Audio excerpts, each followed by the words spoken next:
Hi viewers, இன்றைக்கி நாம் 8ஆம் வகுப்பு சமூக அறிவியல் நியூ புக்கில் லெசன் 4 டெல்லி சுல்தானியம். இந்த லெசன் ரொம்ப முக்கியம், டிஎன்பிசிக்கு முக்கியமான சிலபஸ் தான் இது. இந்த டாபிக் இன்றைக்கி பார்க்கலாம். டெல்லி சுல்தானியம் இந்த லெசன் ஃபுல்லாகவே முக்கியமான குறிப்புகள் எல்லாமே பார்க்கலாம். ஃபஸ்ட்டு அறிமுகம் அடிமை வம்சத்திலேருந்து பார்க்கலாம். அடிமை வம்சம் தோற்றுவிக்கப்பட்ட ஆண்டு 1206 இருந்து 1290 தான் தோற்றுவிக்கப்பட்டிருக்குது. டெல்லி சுல்தானிய லெசன்லேயே இந்த ஆண்டுகள், மகன்கள் இதெல்லாம் தான் ரொம்ப இம்பார்ட்டன்ட். இதெல்லாம் நிறைய ஒவ்வொரு டைமும் இந்த லெசனில் இருந்து, இந்த டாப்பிக்கில் இருந்து டிஎன்பிசியில் குரூப் 4 அல்லது குரூப் 2 கொஸ்டின் கேட்டுட்டு தான் இருக்காங்க. அதனால் இந்த வீடியோவை 1 or 2 டைம்ஸ் போட்டு கேளுங்க, கண்டிப்பாக உங்களுக்கு அண்டர்ஸ்டாண்ட் ஆகும். அடிமை வம்சத்தை தோற்றுவித்த ஆண்டு 1206 1290. இந்த வீடியோ உங்களுக்கு டைம் கிடைக்கும் போது விவர்ஸ் ஒரு நோட்ஸில் எழுதி வச்சுக்கோங்க. இயர்ஸும் மகன்கள் அவங்க பெயர்கள் எல்லாம் ஒரு நோட்ஸில் எழுதி வச்சுக்கிட்டிங்கன்னா டைம் கிடைக்கும் போது எழுதி வச்சுக்கோங்க. அதுக்கு உங்களுக்கு கண்டிப்பாக ரிவிஷன் பார்க்குறதுக்கு யூஸ்ஃபுல்லாக இருக்கும். வாங்க பார்க்கலாம். அடிமை வம்சம் 1206 இருந்து 1290. இந்தியாவில் முஸ்லீம்களின் ஆட்சி முகமது கோரியால் கிபி 12ஆம் நூற்றாண்டில் நிறுவப்பட்டது. இந்தியாவில் முஸ்லீம்களின் ஆட்சி யாரால் நிறுவப்பட்டது அப்படின்னா முகமது கோரியால் தான் நிறுவப்பட்டது. எந்த நூற்றாண்டுனா 12ஆம் நூற்றாண்டில் முகமது கோரியால் நிறுவப்பட்டது தான் இந்தியாவின் முஸ்லீம்களின் ஆட்சி. அவருக்கு மகன்கள் இல்லாத காரணத்தால், முகமது கோரிக்கு மகன்கள் யாரும் இல்லை, அதனால் பண்டகன் அப்படின்னா இராணுவ பணிக்காக விலைக்கு வாங்கப்பட்ட அடிமைகளை குறிக்கும் பாரசீக சொல்லு தான் பண்டகன். அதாவது அடிமை வம்சத்தில் இந்த முஸ்லீம்கள் ஆட்சியில் பண்டகன் சொல்லியிருக்காங்க. அந்த பண்டகன் அப்படிங்கிறது பாரசீக சொல். பண்டகம் பாப்பா ஞாபகம் வச்சுக்கோங்க. அது என்ன அர்த்தம், மீனிங் அப்படின்னா இராணுவ பணிக்காக விலைக்கு வாங்கப்பட்ட அடிமைகளை குறிக்கும் பாரசீக சொல் தான் பண்டகன். இது ஞாபகம் வச்சுக்கோங்க. எனும் தனி வகை அடிமைகளை பேணினார். இப்படிப்பட்ட பண்டகன் அப்படிங்கிற ஒரு தனி வகையான அடிமைகளை பேணியவர் யாரு டெல்லி சுல்தானியத்தில் இந்த லெசனில் அப்படின்னு கேட்டாங்கன்னா, முஸ்லீம்கள் ஆட்சியில் யாருன்னு கேட்டாங்கன்னா முகமது கோரி. அப்புறமா அவர்கள் மாகாண அளவில் ஆளுநர்களாக பதவியில் அமர்த்தப்பட்ட பின்னர் அவங்கள மாகாண அளவில் ஆளுநர்களாக பதவியில் அமர்த்தி வச்சிருந்திருக்காரு. அதுக்கப்புறமா சுல்தான் எனும் நிலைக்கு உயர்த்தப்பட்டனர். அதுக்கப்புறம் தான் ஃபஸ்ட்டு ஆளுநர்களாக நியமித்து அதுக்கப்புறம் தான் சுல்தான் எனும் நிலைக்கு அவங்க உயர்த்தப்பட்டிருக்காங்க. 1206 கோரியின் இறப்புக்கு பின்னர், கோரி முகமது கோரி தான் இந்தியாவின் முஸ்லீம் ஆட்சியை தோற்றுவித்து நிறுவியவர். அவர் இறந்த ஆண்டு 1206. அவரின் அடிமையான குப்துதீன் ஐபக், முகமது கோரியின் அடிமை யாரு அப்படின்னா குப்துதீன் ஐபக் தான். இவர் தான் இந்தியாவிலிருந்த துருக்கிய பகுதிக்கு அரசரான தன்னை அறிவித்து கொண்டார். குப்துதீன் ஐபக் தான் இந்தியாவில் இருந்த துருக்கிய பகுதிகள்லாம் இருந்திருக்குல்ல, அந்த பகுதிகளுக்கெல்லாம் அரசராக தன்னை அறிவித்து கொண்டவர் யாரு அப்படின்னா குப்துதீன் ஐபக். அடிமை வம்சத்தின் ஆட்சிக்கான அடிக்கலை அவர் நாட்டினார். அடிமை வம்சத்தின் ஆட்சிக்கான அடிக்கலை நாட்டியவர் யாரு அப்படின்னா குப்துதீன் ஐபக் ஆவார்.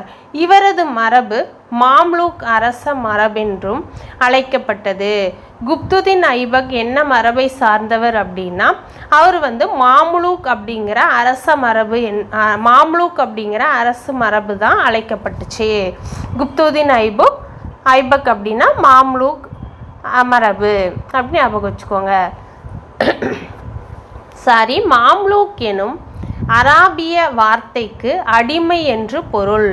மாம்லூக் அப்படிங்கிறது ஒரு அராபிய வார்த்தை. அந்த வார்த்தைக்கு பொருள் என்ன அப்படின்னா அடிமை.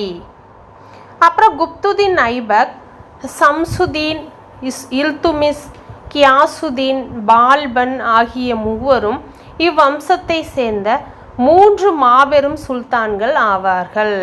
இந்த வம்சத்தில், இந்த அடிமை வம்சத்தில் 3 மிகப்பெரிய சுல்தான்கள் இருக்காங்க.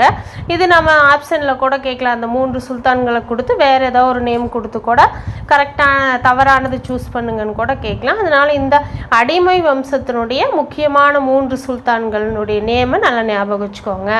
குப்துதீன் ஐபக், சம்சுதீன் இல்துமிஸ், கியாசுதீன் பால்பன். இவங்க 3 பேரும் தான் அடிமை வம்சத்தின் 3 மாபெரும் சுல்தான்கள் ஆவார்கள்.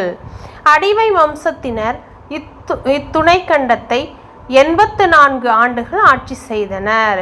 இந்த நம்ம துணைக்கண்டத்தை இந்த அடிமை வம்சத்தினர் மட்டும் எத்தனை ஆண்டுகள் ஆட்சி செய்திருக்காங்க அப்படின்னு கொடுத்துருக்காங்க அப்படின்னா 84 ஆண்டுகள் ஆட்சி செய்திருக்காங்க. அதுக்கப்புறம் ஃபஸ்ட்டு குப்துதீன் ஐபக் தானே, அவருடைய ஆட்சி காலம் 1206 இருந்து 1210. குப்துதீன் ஐபக் கிபி 1206 இருந்து 1210. குப்துதீன் லாகூரை தலைநகராக கொண்டு தனது ஆட்சியை தொடங்கினார். குப்துதீன் எதை தலைநகராக கொண்டு தனது ஆட்சியை தொடங்கினார் ஸ்டார்டிங்கில் அப்படின்னா லாகூரை தான் தலைநகராக கொண்டு தனது ஆட்சியை தொடங்கினார். பின்னர் தனது தலைநகரை டெல்லிக்கு மாற்றினார். டெல்லிக்கு ஆட்சி புரிந்தவரை செயல்திறன் மிக்கவராக செயல்பட்டு பல புதிய பகுதிகளையும் கைப்பற்றியிருக்காரு. கலகங்களை ஒடுக்கியிருக்காரு. மத்திய மற்றும் மேற்கு சிந்து கங்கை சமவெளி பகுதிகளுக்கு தானே தலைமையேற்று படை நடத்தி சென்ற பல பகுதிகளை கைப்பற்றியவர் யாருன்னா குப்துதீன் ஐபக் ஆவார். கீழே கங்கை சமவெளி அப்படின்னா பீகார், வங்காளம் கைப்பற்றும் பொறுப்பை பக்தியார் கல்ஜி என்பாரிடம் ஒப்படைத்தார். கீழே கங்கை சமவெளிகளை அதாவது பீகார், வங்காளத்தை கைப்பற்றும் பொறுப்பை யாரிடம் ஒப்படைத்தார் குப்துதீன் ஐபக் அப்படின்னா பக்தியார் கில்ஜி கிட்ட தான் ஒப்படைச்சிருக்காரு.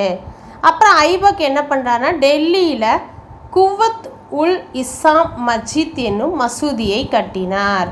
டெல்லியில் குவத் உல் இஸ்ஸாம் மஸ்ஜித் என்னும் மசூதியை கட்டினவர் யார் அப்படின்னா குப்துதீன் ஐபக் ஆவார். அதுவே இந்தியாவில் உள்ள மிக பழமையான மசூதி என கருதப்படுகிறது. இந்தியாவில் உள்ள மிக பழமையான மசூதியை கட்டியவர் யாருன்னா ஐபக் தான். இது ஞாபகம் வச்சுக்கோங்க. குதுப் மினாருக்கு அவரே அடிக்கல் நாட்டினார். குதுப் மினாருக்கு அடிக்கல் நாட்டியவர் யார் அப்படின்னா குப்துதீன் ஐபக் ஆவார். ஆனால் அவரால் அப்பணிகளை முடிக்க இயலாமல் போயிடுச்சு. அவருடைய மருமகன் யார் அப்படின்னா அவருக்கு பின்னர் ஆட்சி பொறுப்பேற்றவர் இல்துமிஸ். அவரு தான் ஐபக்குடைய மருமகன். குப்துதீன் ஐபக்குடைய மகன் இல்துமிஸ் தான். அவருக்கு அப்புறம் அவருக்கு மகன் அவரால் அப்பணியை முடிக்க முடியல. குதுப் மினாரை கட்டி முடிக்க முடியல ஐபக்னால். அதனால் அவருடைய மருமகனான அதுக்கப்புறம் அவருக்கு பின்னாடி ஆட்சி பொறுப்பேற்றிருக்கார் யாருன்னா இல்துமிஸ். அவர் தான் இதை கட்டி முடிக்கிறாரு. குதுப் மினாரை கட்ட தொடங்கினவர் யார் அப்படின்னா குப்துதீன் ஐபக். குதுப் மினாரை கட்டி முடித்தவர் யார் அப்படின்னா இல்துமிஸ் அவர்கள் தான். இது ஞாபகம் வச்சுக்கோங்க. போலோ விளையாட்டின் போது குதிரையிலிருந்து தவறி விழுந்ததில் படுகாயம் அடைந்தார் யாருன்னா ஐபக் அவர்கள். அதுக்கப்புறம் 1210 இயற்கை எழுதியிருக்காரு. இது பக்கத்தில் குப்துதீன் ஐபக் காலம் எழுதியிருப்பீங்களா, அது பக்கத்தில் அவருடைய இறப்புன்னு போட்டு இந்த ஆண்டும் நோட் பண்ணி வச்சுக்கோங்க. குப்துதீன் ஐபக் இறந்த ஆண்டு கிபி 1210. குதிரை விளையாட்டின் போது போலோ விளையாட்டின் போது குதிரையிலிருந்து தவறி விழுந்து படுகாயமடைந்து இயற்கை எய்திய சுல்தானியம் யார் அப்படின்னா சுல்தானியர் யாருன்னு கேட்டாங்கன்னா நீங்கள் ஞாபகம் வச்சுக்கணும் ஐபக் அவர்கள். ஆண்டு 1210. இதுதான் குவத்துல் இஸ்லாம் மசூதி. இந்த பாக்ஸில் குட்டியாக கொடுத்துருக்காங்க. அப்புறம் இல்துமிஸ் வராரு. இல்துமிஸ் எந்த ஆண்டு வராரு? அவர் இறந்துடுறாரு. யார்? ஐபக் மாமனார் 1210 இறந்துடுறாரு. அதுக்கப்புறம் மருமகன் தான் ஆட்சி பொறுப்புக்கு வராரு. அவருடைய காலம் இல்துமிஸுடைய காலம் 1210 இருந்து 1236 வரை தான் இல்துமிஸ் அவர்களுடைய காலம்.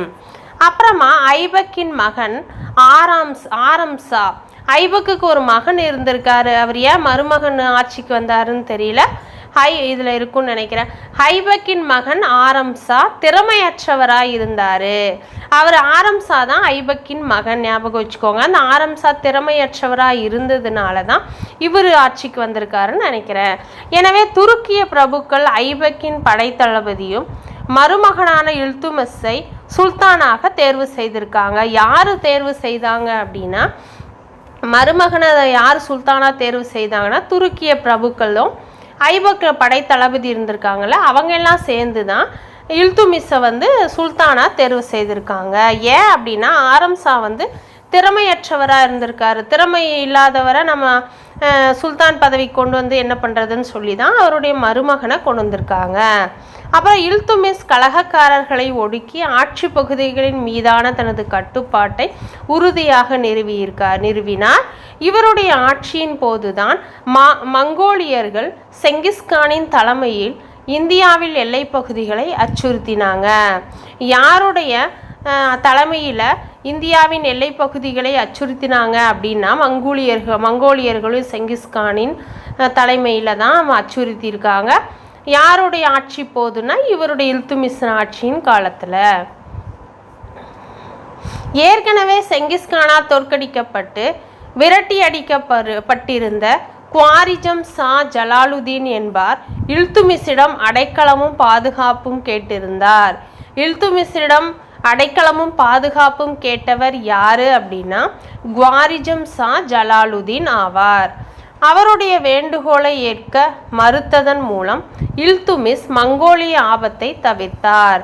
அவங்களுக்கு கொடுக்க மாட்டேன், அடைக்கலம் கொடுக்க மாட்டேன்னு சொல்லிட்டாரு. அதனால் மங்கோலியர்களுக்கு வருகிற ஆபத்தை இவர் தவிர்த்தார். யார்? இல்துமிஷ். அப்புறம் மங்கோலியர்கள் தாக்குதல் மேற்கொண்டால் அதை எதிர்கொள்வதற்காக துருக்கிய பிரபுக்கள் 40 பேரை கொண்ட ஒரு குழுவை உருவாக்கினார். 40 பேரை கொண்ட ஒரு குழுவை உருவாக்கினவர் இல்துமிஷ். அக்குழு சகல்கானி அல்லது நாற்பதிர்மர் என அறியப்பட்டது. சகல்கானி அல்லது நாற்பதிர்மர் குழுவை உருவாக்கியவர் யாரு, எந்த சுல்தானியர் அப்படின்னா இல்துமிஷ் தான், ஞாபகம் வச்சுக்கோங்க. அப்புறம் இல்துமிஷ் தனது படைகளில் பணியாற்றியோருக்கு இக்தாக்களை இக்தாக்கள்னா நிலங்களை வழங்கியிருக்காரு. இல்துமிஷ் தனது படைகளில் பணியாற்றிய எல்லாத்துக்குமே இக்தாக்களை வழங்கினார். இக்தாக்கள்னா நிலங்களை வழங்கியிருக்காரு. இக்தா என்பது இராணுவ அதிகாரிகளுக்கு வழங்கப்பட வேண்டிய ஊதியத்திற்காக கொடுக்கப்பட்ட நிலங்கள் ஆகும். இராணுவ அதிகாரங்களுக்கு வழங்கப்பட வேண்டிய ஊதியத்திற்கு பதிலாக கொடுக்கப்பட்ட நிலங்களுக்கு பேர் தான் இக்தா. நிலத்தை பெற்றவர் இக்தாதார் அல்லது முக்தி என்று அழைக்கப்பட்டாங்க. இந்த இக்தாங்கிற நிலத்தை பெற்றவங்க இக்தாதார் அல்லது முக்தி அப்படின்னு அழைக்கப்பட்டாங்க. இவர் போர்க்காலங்களில் சுல்தானுக்கு இராணுவ உதவிகள் செய்ய வேண்டும். தனது படைகளையும் குதிரைகளையும் பராமரிப்பதற்காக இக்தாதார் தனக்கு வழங்கப்பட்ட நிலங்களிலிருந்து வரி வசூல் செய்து கொள்வார். அதுலேருந்து அவங்க வரி வசூல் செய்துக்குவாங்க. அப்புறம் ஐபக்கால் தொடங்கப்பட்ட குதுப் மினாரில் கட்டுமான பணிகளை இல்துமிஷ் நிறைவு செய்தார். அதை மேலே பார்த்தோம்ல, குதுப் மினார் கட்டு பணிகளை தொடங்கினவர் ஐபக்கு, அதை நிறைவு செய்தவர் இல்துமிஷ். 26 ஆண்டுகள் ஆட்சி புரிந்த இல்துமிஷ் எத்தனை ஆண்டுகள் ஆட்சி புரிந்தார் அப்படின்னா 26 ஆண்டுகள் ஆட்சி புரிந்திருக்காரு. 1236 ஏப்ரல் மாதம் தான் இயற்கை எழுதியிருக்காரு. இல்துமிஷ் காலம் எழுதியிருப்பீங்களா, அது பக்கத்திலேயே அவர் இறப்புன்னு போட்டு கிபி 1236 ஏப்ரல்னு சொல்லி நோட் பண்ணி வச்சுக்கோங்க. நெக்ஸ்ட் நாம ரஷ்யா பார்க்குறோம். ரஷ்யா இல்துமிஷ் இறந்ததுக்கப்புறம் ரஷ்யா வராங்க.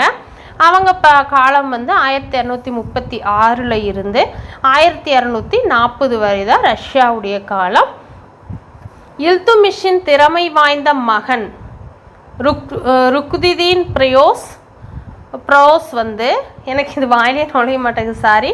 இல்துமிஷின் திறமை வாய்ந்த மகன் ருக்குதீன் ப்ரோஸ் மரணமுற்றத்தால் இல்துமிஷ் தனது மகளான இல்துமிஷுடைய மகள் பேர் தான் ரஷ்யா சுல்தானாக தனக்கு பின்னர் டெல்லியின் அரியணைக்காக வாரிசாக அறிவித்தார். ரஷ்யா யார் அப்படின்னா இல்துமிஷுடைய மகள். அவங்க தான் அடுத்த அரியணை ஏறுறாங்க. யாருக்கு பிறகு அப்படின்னா இல்துமிஸ்க்கு பிறகு. இவங்க காலெல்லாம் நோட் பண்ணிக்கோங்க. ரஷ்யா திறமையுள்ளவராக இருந்திருக்காங்க. ரஷ்யா வந்து திறமையுள்ளவராக இருந்திருக்காங்க. இல்துமிஸின் திறமை வாய்ந்த மகன் இருந்திருக்காரு இல்துமிஸ்க்கு. யார் அப்படின்னா ப்ரோஸ் தான், ருக்குதீன் ப்ரோஸ் தான் மகன் வந்து. அவர் இறந்ததுனால தான் மகள் ரஷ்யாவை வந்து அரியணைக்கு அவர் வாரிசாக அறிவிச்சிருக்காரு. இது தெரிஞ்சுக்கோங்க. ரஷ்யா திறமையுள்ளவரும் மனவலிமை கொண்ட வீராங்கனையும் ஆனவர் யார்?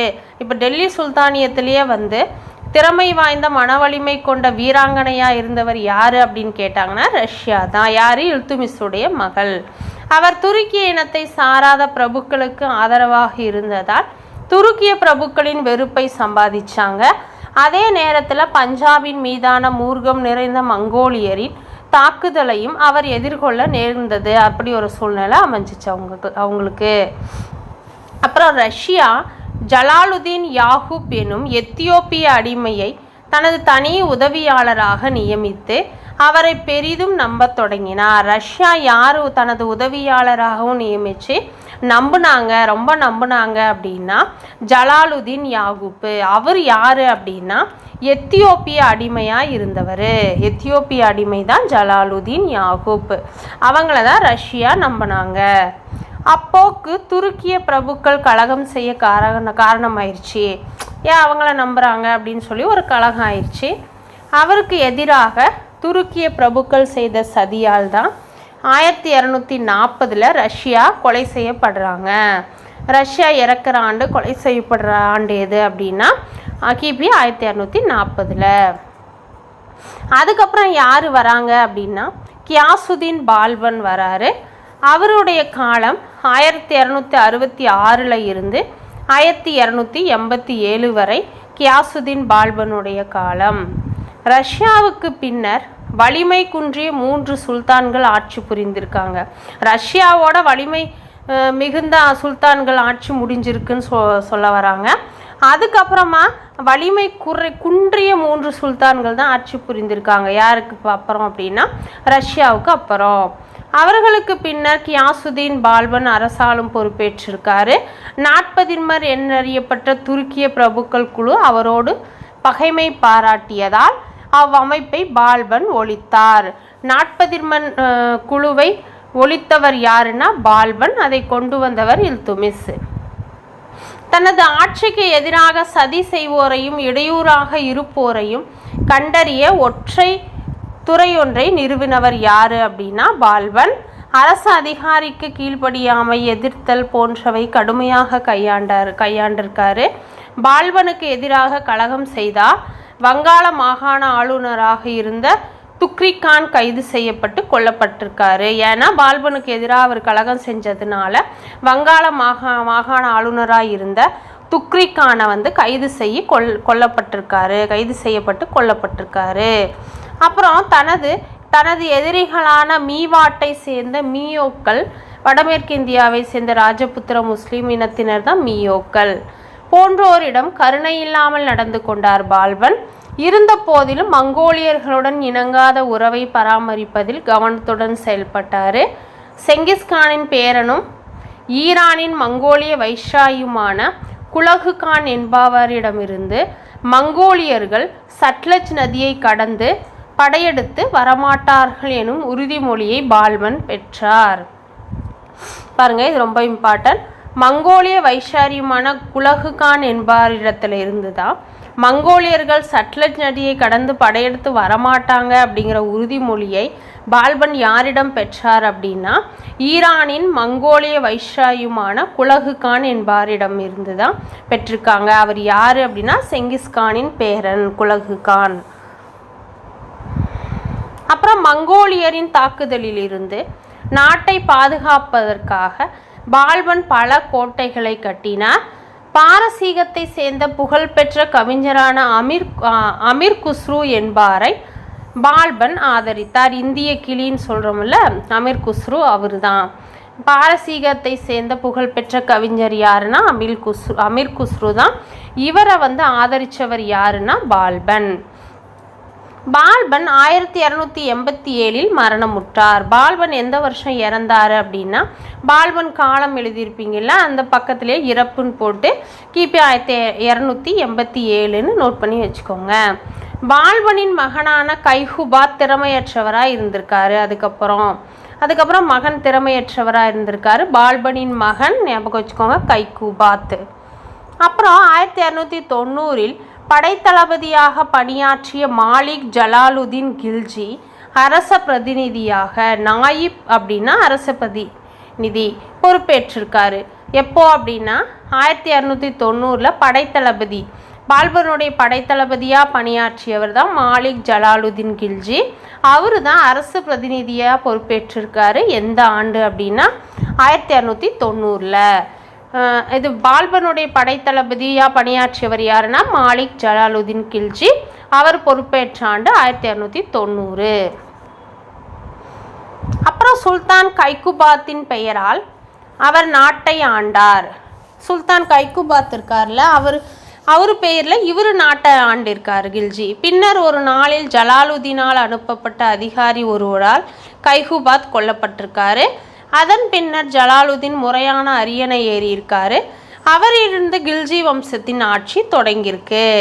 யாருக்கு அப்புறம் அப்படின்னா ஜலாலுதீனுக்கு அப்புறம் தான். அப்புறம் அதான் கைகுபாத்தை கொண்டுறாங்க. அதுக்கப்புறம் ஜலாலுதீன் தான் முறையாக அரியணை ஏறுறாரு. அவருக்கு அப்புறம் தான் கில்ஜி வம்சத்தின் ஆட்சி தொடங்குது. அப்புறமா இதிலிருந்து கில்ஜி வம்சம் பார்க்கலாம்.